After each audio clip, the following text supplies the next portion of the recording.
Hello. Okay, I want your thoughts on this, okay? It's for a video. Okay. Are you ready? Uh-huh. Tell me what you think. Okay. What? How do you like this mobility, Savix? What? Am I playing Warrior? How do you like this mobility? What is that? What? Look at this legendary. Is it a legendary? Heroic Leap gains an additional 2 charges. So you have, Oh, wow. I'm gonna have Charge now as arms. You're gonna have Intervene. And then I have 3 charges of Heroic Leap. And then Paladins, how many charges do they have?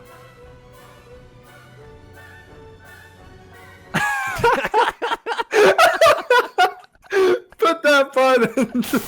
Hello everyone, welcome to the official Shadowlands Beta Warrior review. I'm pretty excited about this one as the Warrior, in my opinion, is looking to be an exceptionally strong class when compared to some of its melee counterparts, particularly for PvP.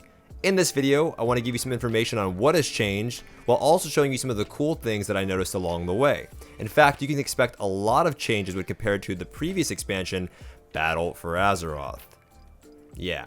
There are so many new underlying systems that can change how classes feel, and I'll be covering some of those in this video. I'm gonna be honest, there are a lot, and I was pretty lost when I first zoned into the game. I knew about Covenants, but had zero clue about Legendaries, Soulbinds, and Conduits. I'm here to help with that, and more importantly, show you some of the cool combinations that you can have depending on the Covenant that you choose, as well as your Conduits and Legendaries. Currently in BFA, the Warrior, and more specifically the Arms Warrior, is a top tier melee class in PvP. However, the class does lack some core mechanics, mobility and self-healing being a couple of them, but Shadowlands changes much of that. Shadowlands is bringing back a lot of core fundamental abilities to all classes, the Warrior included. Some of the abilities that stand out are Ignore Pain, Shattering Throw, Spell Reflect, and Intervene.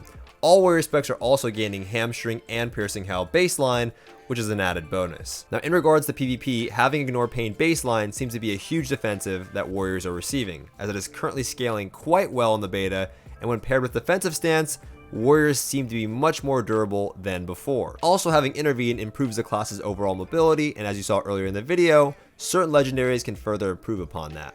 So much so that it can look, I guess, a little busted. Additionally, Intervene can be paired with a newly added PvP talent called Overwatch, allowing the Warrior to intercept incoming spells for their allies and reflect them back to the enemy. And finally, perhaps the most exciting, Warriors are gaining Shattering Throw baseline, giving them an out to Paladins and Mages, which frees up many comp options that do not have a Purge or a Master spell. Overall, these abilities have significantly increased the skill cap to the Warrior, allowing them to do more in PvP than previously before. I think this is great, as it allows players to differentiate themselves from other Warriors, rather than just smashing your keyboard and trying to do big damn, as Crusader would say. Now moving on to the Covenants, as they are the overarching system in this expansion in which everything builds off of, the rest of which being both Soulbinds and Conduits.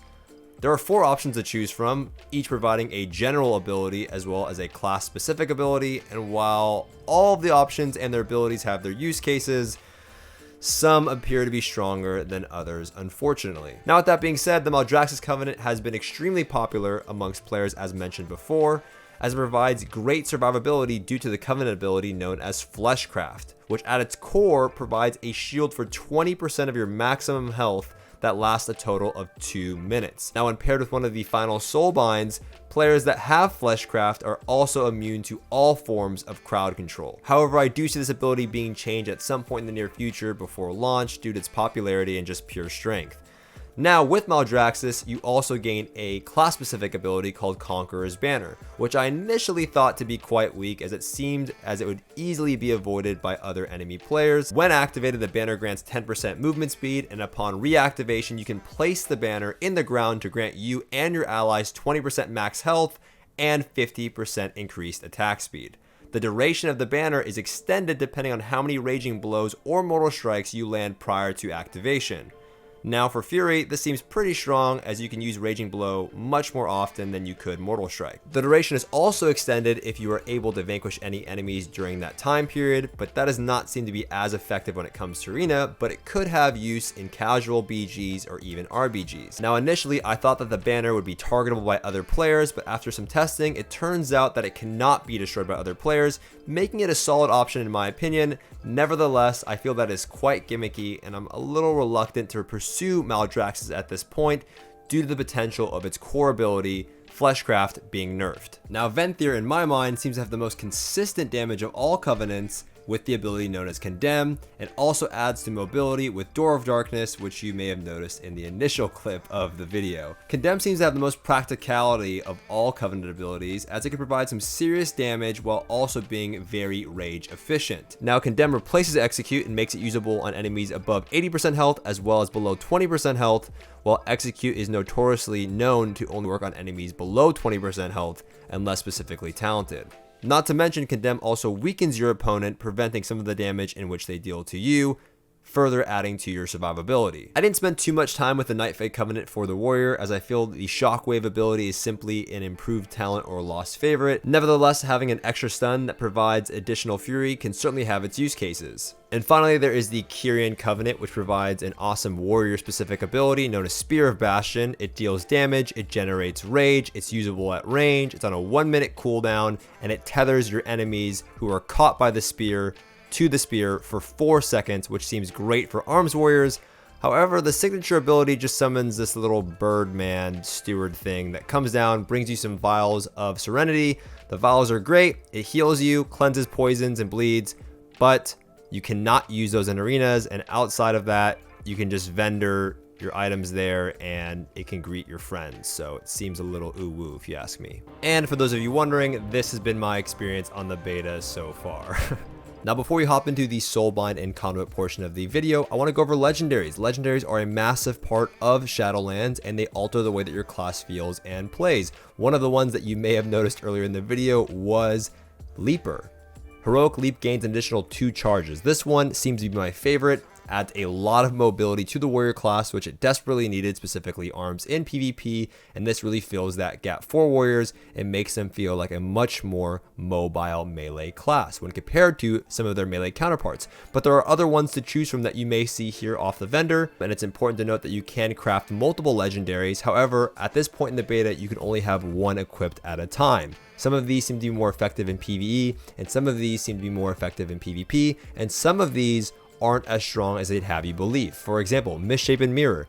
Spell Reflection lasts 200% longer and applies to your party. And while it's great that it does apply to your party, Spell Reflection lasts until a spell is reflected, meaning you're not going to get the most use out of it despite the fact that it does last 200% longer. However, you will gain the beneficial effect of reducing all magical damage you take by 20%. So it does have specific use cases. Another fun one that I noticed was Signet of the Tormented Kings. Activating Bladestorm, Recklessness, or Avatar will randomly cast one of the other 2 abilities at a reduced effectiveness.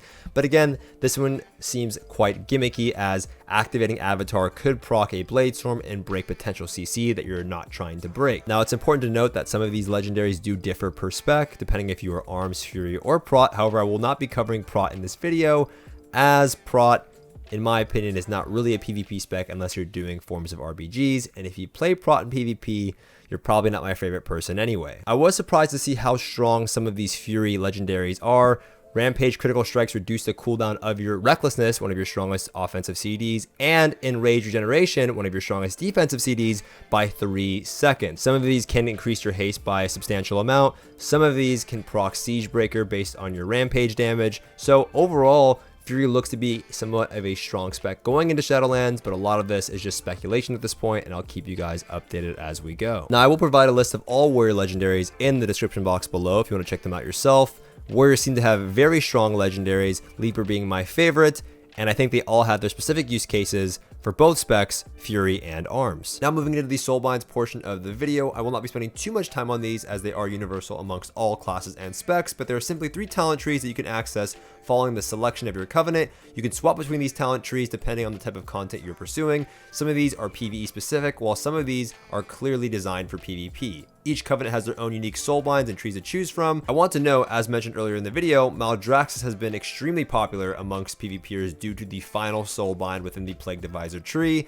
That Soulbind is known as Ultimate Form, making you immune to crowd control while Fleshcraft is active, the ridiculously broken shield ability mentioned earlier. Again, everyone has taken this Covenant.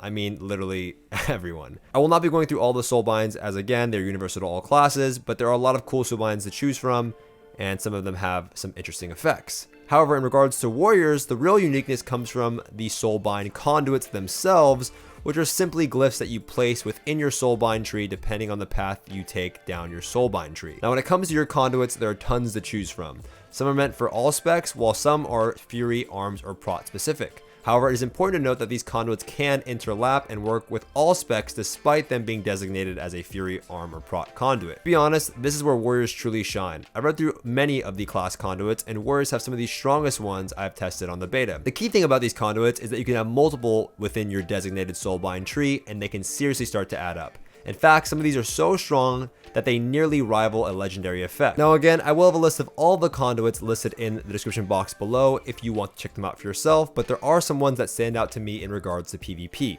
The first one is Cacophonous Roar, allowing targets to take 80% more damage before breaking out of your fear ability known as Intimidating Shout. This can be used in many situations when trying to focus down a healer or even trying to avoid situations where targets break out of your fear due to accidental damage. Safeguard is another notable conduit as it provides your intervene targets a 10% damage reduction against your enemies. And finally, Stalwart Guardian reduces the cooldown of one of your strongest defensive abilities, Die by the Sword, by 20 seconds. These conduits are extremely powerful in my opinion and really separate the warrior amongst many of the other melee counterparts. Now it is important to keep in mind that not all of the conduits are out currently for all classes, but from the ones that I have seen, again, warrior really stands out. Overall, I think the warrior is shaping up to be one of the strongest melee classes in Shadowlands. They're already a great melee class for PvPers to pick up in BFA, and they really haven't lost anything. In fact, they have gained a tremendous amount of utility in their returned class abilities, as well as their newly added PvP talents. While some of these classes have lost important Azerite traits and seen some alteration in their core abilities, it seems that warriors have just gained, well, a lot. Shadowlands warrior seems like a more durable, more mobile BFA warrior that offers even more team utility than they have in the past. Frankly, they're just a BFA warrior 3.0. Oh, and their damage, it's pretty nuts. I mean, they absolutely crank right now. At least Arms does.